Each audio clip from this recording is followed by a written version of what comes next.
avant de filer au Togo et de parler de la suspension des tasses des tickets de marché. Comment combler le manque à gagner pour les mairies? On continue le voyage au Bénin. Nouvelle attaque terroriste repoussée à Porga, au nord-ouest du pays. Ibrahim Macha avait la parole. Oui, je disais donc qu'au Togo, il y a eu cette anticipation des autorités togolaises depuis qu'ils ont senti qu'avec la force Barkhane, la force Serval, les terroristes ont pris de l'ascendance, ils revenaient vers la côte. Le Togo a essayé de sécuriser sa zone septentrionale, la frontière avec le Burkina. Il y a une force qui a été déployée, un dispositif militaire pour contrer l'expansion de ces terroristes. Et c'est depuis 2017-2018 que le Togo a pris cette initiative. Mais pendant ce temps, dans d'autres pays, ce n'était pas le cas. On était un peu, je ne sais pas, on se disait que la menace n'était pas réelle ou ils en ont parlé de déni de la réalité. Mais au Togo, les autorités ont pris à bras le corps ce problème. Vous allez voir qu'il y a eu des tentatives pour pouvoir infiltrer le Togo, mais les forces ont riposté, la force Koundouaré. Et Horus parlait d'un mécanisme au niveau de ces États-là qui devaient mutualiser leurs forces pour pouvoir faire face au terrorisme. Mais je dis qu'il y a déjà des actions qui sont menées dans ce sens. Ils ont mutualisé les forces, notamment il y a eu une réunion à Accra qui a parlé du renforcement des capacités en matière, disons, de renseignement. Donc, vous allez voir qu'il y a partage de renseignements par rapport au terrorisme au niveau de cet état de la CEDEAO, même au niveau du Conseil de l'Entente. Il y a eu une réunion qui s'est tenue aussi à Lomé ici, c'était à l'hôtel Sarakawa, où les officiels, ou bien disons les spécialistes de la sécurité du Conseil de l'Entente avaient souhaité quand même travailler en synergie.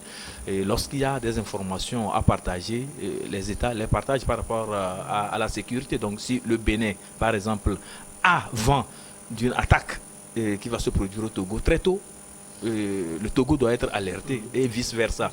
Avec le Bénin, le Ghana, c'est la même chose. Et il y a aussi un autre mécanisme qui est développé et qui porte ses fruits aujourd'hui. M. Zana a parlé de ça. C'est par rapport à l'opération Kundalougou. Donc c'est une opération de patrouille mixte des forces des pays limitrophes, et le Bénin a participé à la dernière, puisqu'ils sont à la 4e opération Kundalougou 4 qui s'est déployée tout récemment. Et vous allez voir que lors de ces opérations, ils arrivent quand même à neutraliser les JT terroristes, les poches de terroristes, là, on arrive à les neutraliser. On arrive aussi à mettre la main sur la logistique, puisque c'est ça. Quand on parle des terroristes, avec leur engin explosif improvisé, c'est avec ça qu'ils arrivent à commettre des forfaits. Donc on arrive à mettre la main sur ça, c'est qu'on les dépouille, ou bien disons on leur enlève leur capacité de nuisance. Donc c'est ça qui a été fait. Et il faut dire que au niveau du Bénin, lors de la 2e opération, le Bénin n'y était pas.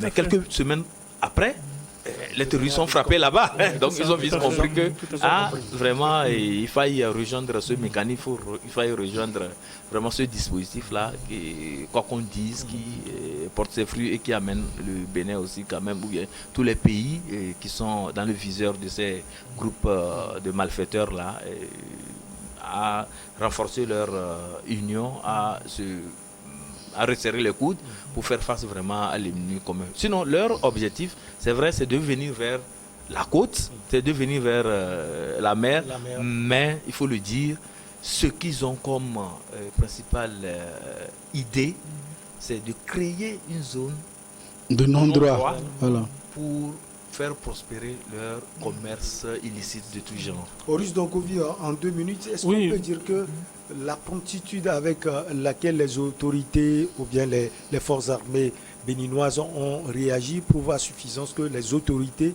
du Bénin ont pris le sujet à bras le corps? Alors, même s'ils ont pris le sujet à bras le corps, pour moi, je pense qu'on peut faire nettement plus.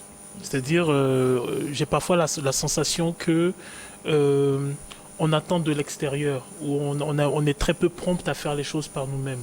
Donc je pense qu'il y a quand même un certain nombre de décisions. Quand par exemple vous prenez les problèmes d'immigration clandestine et ainsi de suite, vous avez vu que les Européens n'ont pas hésité à mettre Frontex Mais d'office. En même temps, on a pu mettre les troupes ensemble, les équipes ensemble, les états généraux ensemble, ainsi de suite. Donc il y a cette problématique qu'il faut régler. Après, je pense qu'au niveau des États, il faut aller un peu plus loin. Il faut oser un peu plus loin. Je m'explique. Nous sommes, je pense, la seule région du monde qui devons commander des armes et de l'armement à chaque fois. Comment se fait-il que nous ne produisions pas notre propre arme et que nous devions constituer un marché pour les autres? Vous allez en Chine, il y a quand même un certain nombre de matériaux qu'ils fabriquent eux-mêmes. Vous allez en Russie, la même chose. Vous allez au Japon, la même chose. Même la petite Belgique, qui a une superficie plus petite que le Togo, et la Suisse, qui est plus petite que le Togo, font leurs propres armes. Donc à un moment, je pense que pour de la grosse logistique, je peux comprendre, mais je pense qu'il y a un certain nombre d'armes de base, de matériel de base dont doivent bénéficier nos forces de l'ordre qu'il faut arriver à fabriquer nous-mêmes. On ne peut pas être à chaque fois, comment dirais-je, obligé de s'endetter, obligé de commander, obligé de subir les restrictions de telle ou telle embargo sur les armes. Embargo sur les armes, alors même que notre sécurité est vitale. Et je vais terminer avec ce dernier point qui est important pour nous, qui est important pour nous Africains, c'est celui de constater que les zones de déstabilisation en Afrique n'ont jamais entravé le commerce mondial. La déstabilisation de la Somalie n'empêche pas les gens de se faire de l'argent dedans. Ça, c'est clair. La déstabilisation de la Libye n'empêche pas le pétrole libyen de voyager. La déstabilisation du Sahel actuel n'empêche pas l'uranium de quitter le Niger, n'empêche pas l'or de quitter le Burkina, n'empêche pas l'or de quitter le Mali. Mais la déstabilisation de l'Ukraine. Non, mais la déstabilisation... Vous le complétez, vous faites de bonnes analyses. Je veux suivre. Je veux vous suivre. Non, mais la déstabilisation de l'Ukraine, malheureusement, ce sont les Ukrainiens qui sont les principaux boucs émissaires. Parce qu'en réalité, celui qui a avantage à ce que l'Union européenne. Non, je veux parler soit des conséquences sur nous, quoi. Sur nous. Ça a des conséquences non, sur mais nous. vous voyez le prix du pain. On ne cultive pas le blé. C'est pour dire que chez eux, ça s'importe chez nous, quoi. Oui, mais c'est pour compléter votre analyse. Tout à fait. À nous de En fait, reprendre le mil, le sorgho, le fonio. Si vous le permettez, on passe au Togo. Aucun agent percepteur de tasses n'est visible dans le marché de Ridjanao et à Lomé. Leurs activités sont suspendues à la suite des mesures prises par le gouvernement togolais pour soutenir le pouvoir d'achat des populations. Pendant cette période d'inflation, le gouvernement togolais a décidé la suspension du paiement des taxes de tickets de marché sur toute l'étendue du territoire national pour une période de 3 mois. Nous sommes satisfaits de cette décision, mais nous souhaitons que la durée soit prolongée. Réagit AFI, revendeuse de maïs. Sana Sadio, c'est sans doute le contraire au niveau des mairies. Comment combler le manque à gagner de ces mairies? C'est la question du jour. Merci pour la question. Moi, je suis un peu déçu du manque de vision de nos mairies, de ceux que nous appelons nos élus municipaux. Lorsque vous lisez la loi relative à la décentralisation et aux libertés locales, vous apprenez que nos communes, c'est-à-dire les représentants de la commune, qui sont les mairies, ils sont dotés d'une personnalité juridique. Et donc, en tant que personnalité juridique, ils ont la capacité de mobiliser des fonds. Ils ont la capacité de monter des projets générateurs de ressources financières. Tout à fait. Mais ce que j'assiste aujourd'hui, c'est soit des incursions, je parle entre Golf 5 et Golf 7, juste pour une affaire de perception, on a des appétits voraces. Je remarque que c'est juste, on fait du boucan pour une affaire de nom de rue, mais alors que l'essentiel échappe à tout le monde. Moi, je veux les voir. Par exemple, lorsque vous prenez la route en construction depuis le rond-point de Douane jusqu'à Zanguera en allant à Nouépé, mais vous remarquerez qu'aujourd'hui, c'est le boulevard le plus large de Lomé. Et donc, naturellement, lorsque il y a un projet sérieux qui est monté, un complexe de loisirs qui est monté là-bas, mais ça forcément, ça va prendre feu plus que ce qu'on l'envoie à Rond-Point Limousine, puisque ce qu'on envoyait à Décon. Ouais. Donc je ne sais pas pourquoi aujourd'hui, la seule source de revenus sur laquelle nos élus tiennent, c'est les taxes. Il n'y a pas le taxe, ça veut dire qu'il y a manque à gagner. S'il y a manque à gagner, peut-être ça veut dire qu'il y a une paralysie du cerveau pour réfléchir à monter un projet bancable. Mais lorsque vous prenez, je les vois, ils sont prompts à poser des photos sur le compte Twitter qui sont allés à cet atelier de formation ici, et je ne sais pas si c'est à Bruxelles ou quoi, pour apprendre la mobilisation des fonds. Mais quand ils vont là-bas, qu'est-ce qu'ils voient? Ils ne voient pas que la mairie, ils s'endettent auprès des banques, ils font des partenariats publics municipaux avec les privés pour monter des projets, pour générer du cash. Mais aujourd'hui, nous sommes beaucoup dépendants d'Internet aujourd'hui. Mais à Paris, il y a des Wi-Fi publics. Ouais. Pourquoi on ne peut pas créer des Wi-Fi publics municipaux ici? Mais ça peut ramener du cash. Ouais. Donc, c'est aller presser les revendeurs dans les marchés qui peinent à joindre les deux bouts. C'est ça, on parle de manque à gagner. S'il y a manque à gagner, ça veut dire qu'il y a un manque de capacité à innover aussi. Moi, c'est mon point de vue, je peux me tromper, mais moi j'estime que la mobilisation, c'est-à-dire on se camponne trop à la mobilisation de tasses.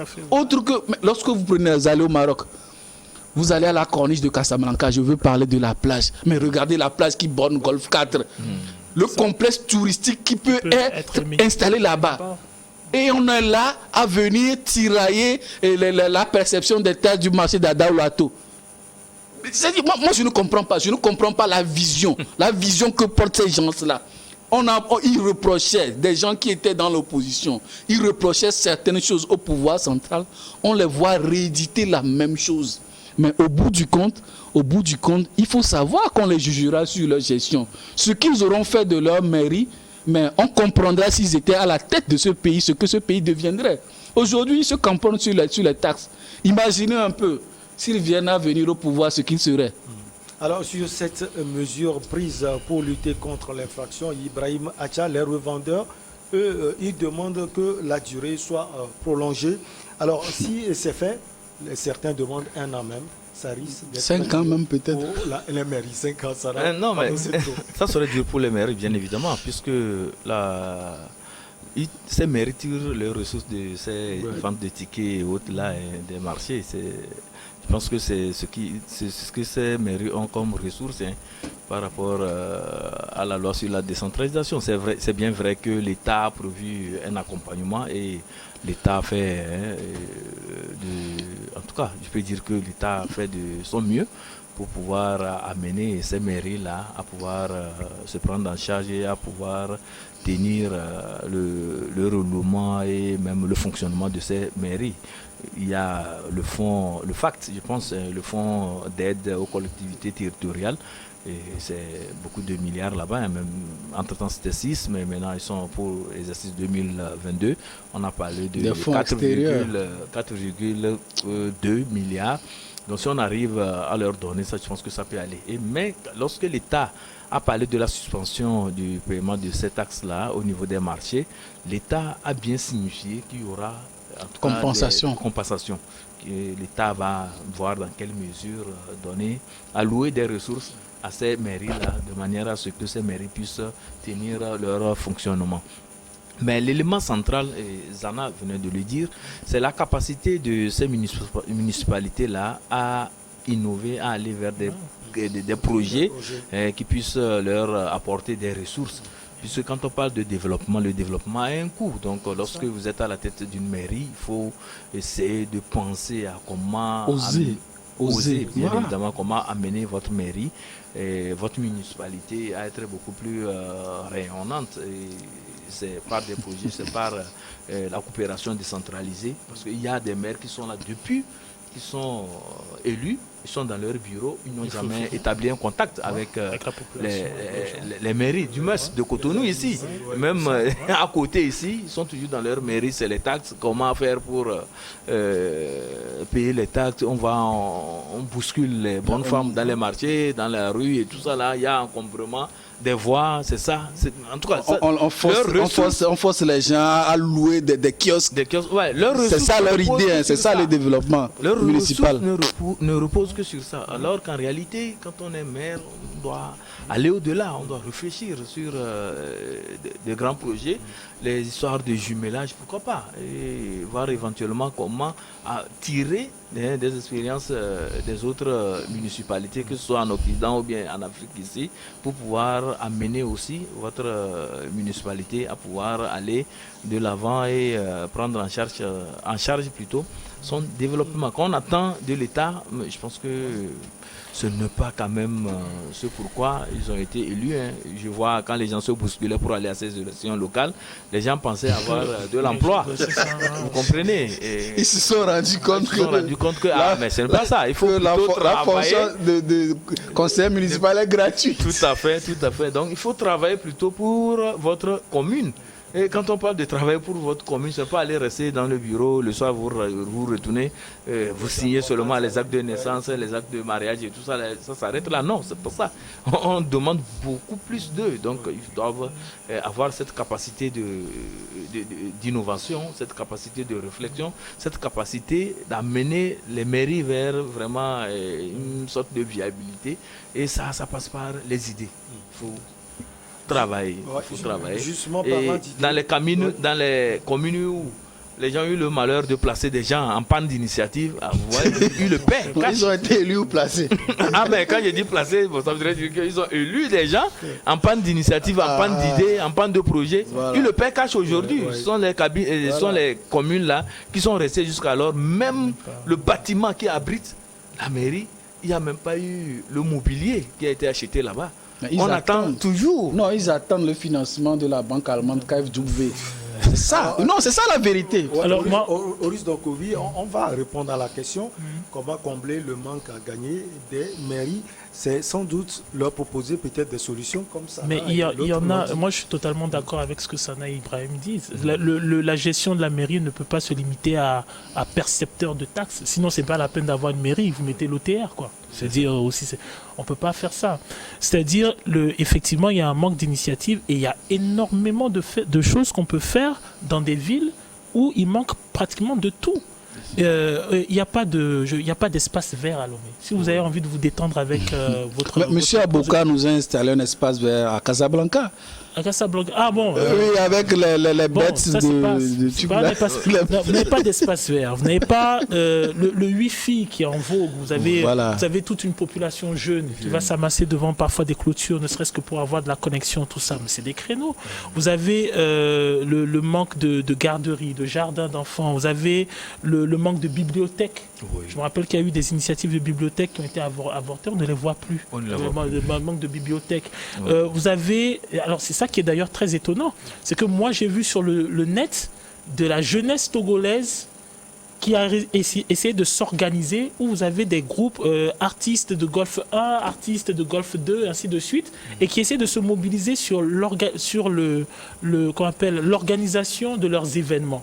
Mais je suis étonné que la mairie ne participe pas à ça. C'est un crime. Je vais vous expliquer pourquoi. Au Ghana, vous avez le 2e festival urbain de l'Afrique de l'Ouest. Ça s'appelle le Tchalewoté. On mobilise toute une population pendant pratiquement toute une semaine et on prend tout le quartier de Jamestown. On prend le Togo. Au Togo, on a eu cette initiative portée pendant 4 ou 5 ans par un jeune homme qui s'appelle Julio Teko, où il faisait le Tchalé Lekema. Et il faisait l'événement à la place... Tu francises le mot Tchalé Lekema. Oui, Tchalé Lekema, justement. Tchalé Lekema. Oui, parce que c'était... Mon frère. Ah, ok. Tchalé Lekema. Ok, j'ai mis l'accent. Mon frère. Alors, cet événement-là, il le faisait à Fréau-Jardin. À la base, ça aurait dû prendre tout le quartier. Donc, dans le même esprit que le Tchalewoté et le même esprit que le festival de Fela organisé au Shrine. Au Shrine, oui. Je ne sais pas si vous voyez. Nigeria, ça ne s'est pas fait. La dernière édition, il a dû le faire à Onomo et à l'Institut français.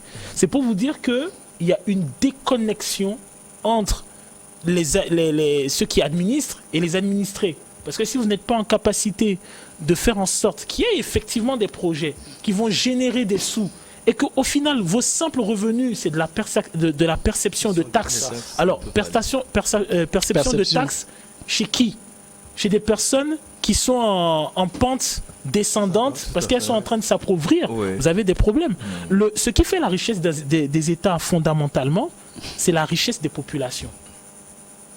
Donc ça veut dire que l'individu qui n'est pas riche, si vous n'avez pas d'individu riche, vous n'avez pas de communauté riche, et si vous n'avez pas de communauté riche, vous ne pouvez pas avoir d'État riche parce qu'il n'y a rien à percevoir. Tout à fait. Donc comment est-ce que vous faites pour faire en sorte qu'au sein de votre commune, vous ayez des activités porteuses, sources de revenus, qui permettent de générer des rentrées d'argent. Et ça, oui, vous êtes obligé de demander aux jeunes que vous ne voulez pas rencontrer là. Les conteurs, les artistes, les artisans, les stylistes. Si vous êtes dans une commune et que vous ne savez pas que vous avez des stylistes, vous avez des artistes, vous avez des conteurs, vous avez des centres culturels, vous avez... Mais je prends l'exemple, je vais terminer sur cet exemple-là.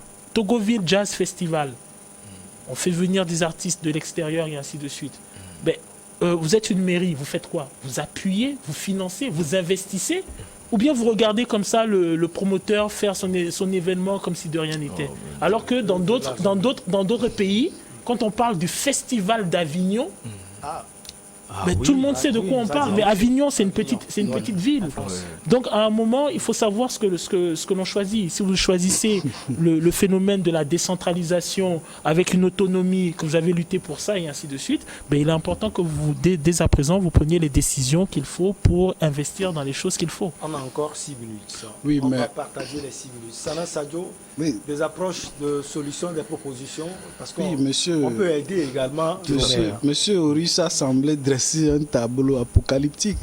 Non, mais c'est un tableau. Je vais donner à côté du festival d'Avignon. Non, si tu permets. Il y a Miss Agoué. Non, si tu permets. Non, c'est pour te montrer le niveau d'innovation. Les gens pensaient à créer Miss Agoué. Non, si tu permets, imagine par exemple, quand on prend Tokbato. Ouais. On prend Tokbato, on prend tout l'espace vert qui part de Tokbato jusqu'à la lagune de Baie. On va renommer les rues d'abord. Non, mais très sérieusement, est-ce que tu vois en termes de potentialité, est-ce que tu imagines ce que c'est? Quand tu prends la forêt, la forêt traditionnelle de Baie, la forêt traditionnelle d'Agoué, parce qu'en termes de potentialité, tout à l'heure, il parlait du nouveau goudron qui part de Casablanca jusqu'à Zanguera. Zanguera est désenclavé. C'est désenclavé. Ils sont en train de faire la voie jusqu'à Segbé. S'ils font la voie de Segbé à Zanguera, mais c'est fou. Alors, donc, il y a tout, il y a ce qu'il faut. Il y a la jeunesse, il y a des gens qui font des initiatives, il y a des associations, il y a des intellectuels, il y a des consommateurs. Il y a des gens qui peuvent faire des propositions. Mais il y a tout. Non, moi je l'ai dit, moi je l'ai dit aujourd'hui, si, comment on appelle, les autorités publiques municipales sont en panne d'idées, ils peuvent faire appel à des porteurs de projets. Mais si vous voyez les jeunes qui se bousculent derrière comment on les appelle, les institutions financières décentralisées, les microfinances, devant les banques, mais il suffisait peut-être que la commune puisse établir un partenariat privé et public municipal pour porter ces projets. Vous imaginez si une mairie accorde sa garantie exactement, à un projet. Moi, je m'engage à lui sécuriser un domaine qui est bien situé, où il y aura une bonne clientèle, ce terrain. Moi, j'achète ce terrain, mais je lui baille ça. C'est possible. Ce ne sont pas les idées qui manquent. Moi, je dis, quand je quitte le rond-point de Douane et que je vais à Mouimpe, je vois cet immense boulevard construit par les Bomaf, avec l'éclairage public la nuit. Mais vous imaginez comment ça peut donner? Mais c'est même pas Lomé seulement. Quand vous voyez Kbalimé, vous voyez Atapamé, vous voyez Niamtougou, vous voyez Blita, vous voyez la potentialité de ces villes. Mais aujourd'hui, on semble nous faire admettre que la seule potentialité, c'est le civisme fiscal. Non pas que je sois contre le fait qu'on soit à jour sur le paiement de nos taxes, mais on ne doit pas nous faire croire que c'est seulement ça qui peut développer la ville. Mais quand le citoyen, parce que ces taxes sont collectées sur quoi? Sur nos revenus. Nos revenus sont sur quoi? Sur les activités économiques. Mais autant vous faites la promotion des activités économiques, et autant la conséquence, elle est de fait. Quand mes activités se multiplient, mes sources de revenus se multiplient, mes taxes vont augmenter. On n'a qu'à créer le cadre nécessaire pour que les activités économiques, que nous, les agents économiques, nous menons, mais c'est justement ça ce qui manque en fait. Il y a une activité, par contre, je n'ai plus les suites de cette activité, mais je pense qu'à un moment, je pense que c'est du côté d'Anéra, je ne sais pas si c'est le maire d'Anéra, qui essaye de reboiser une partie j'ai vu ça sur le net, pour en faire un parc et ainsi de suite. Et ça, je trouvais par exemple... C'est M. Akere-Bourou, non, le maire d'Anéra, je ne sais pas. Mais je pense que je trouvais que c'était une bonne initiative. C'était dans le cadre d'un projet. Ah, d'accord, ok. Moi, je pensais que c'était un projet de la commune. Ok, d'accord. En tous les cas, on a le temps. Non. On peut faire une proposition, mais pour le moment, on parle de 3 mois. Les revendeurs, eux, demandent 3 mois, 1 an, certains 5 ans. Ça va punir sans doute les mairies. Sana Sadio est là. Non. Les mairies, actuellement, on est dans une forme de redémarrage. Vous avez remarqué que c'est là, il faut quand même reconnaître, on a la bénédiction d'avoir un peuple qui est très résilient. Ouais. On dit beaucoup de choses entre nous Togolais, on se vilipende, mais après, parfois il faut parce qu'on vient de loin. Il faut avoir l'humilité de reconnaître qu'on a une population très résiliente.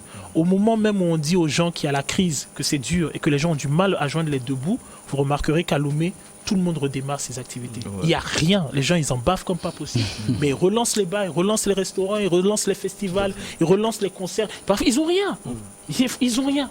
Mais ils se battent pour que ça marche. Les gens refusent de se laisser mourir ou refusent qu'on leur dise « Ok, parce que tu n'as pas, tu vas crever. » Et ça, c'est quelque chose de beau dans le Togolais, dans la population togolaise. Je parle parce que je connais le Togo, je ne connais pas pour les autres. Et je pense que quand on a la chance d'avoir des administrés comme ceux-là, et un chef de l'État visionnaire. Je ne pas l'administrer. Je pense qu'à un moment, il faut au sein de celui qui administre aller voir les administrés et leur dire ok, d'accord. Comment on se met ensemble pour faire du bénéfice ensemble? Et non seulement ça, les communes aussi doivent aller vers l'intercommunalité, puisque c'est dit aussi que les maires doivent aussi apprendre. Les maires aussi doivent travailler de concert. Parce que quand vous prenez Golf 5, Golf 7, entre-temps, les problèmes au niveau en tout cas de la maîtrise de leur franchise et tout ça, je pense que c'était des sujets inutiles. Il fallait plutôt voir comment mutualiser les forces, comment créer un projet entre les deux communes, créer un projet pour que ça puisse avoir une certaine attraction et apporter du sous à toutes les mairies. En dehors de ça aussi, il faut aussi, nous avons dit, créer aussi des activités. Si je trouve que dans Golf 4, il y a beaucoup de consommateurs en tout cas, de la viande du bœuf. Pourquoi ne pas avoir un projet avec à Togbolekopé où il y a vraiment un parc là-bas, voir dans quelle mesure il faut travailler ensemble. Vous avez, je sens véritablement, non, il y a des propositions, il y a plein de gens, il y a plein de gens. La décharge d'Agoué au niveau des échangeurs. Même les jeunes qui font le rollerblade sur le palais. Mais les gens vont inscrire les enfants au rollerblade. Ils n'ont pas d'espace. Où est-ce qu'ils font leur rollerblade? Il y a plein de choses. Il y a plein de choses. Les danseurs, les briques danseurs. Mes services sont payants, je rappelle. Merci beaucoup à vous. Ça a été un plaisir de vous avoir sur ce plateau. Sana Komlan Sadio Itou. C'est moi. Économique et socio-politique, il était dans son élément. Oris Donkovi, activiste panafricain, et le journaliste togolais Ibrahima Acha, directeur de publication de Temps Nouveau. Merci également à vous. On se retrouve la prochaine fois, toujours avec le même plaisir. Excellente semaine à tout le monde.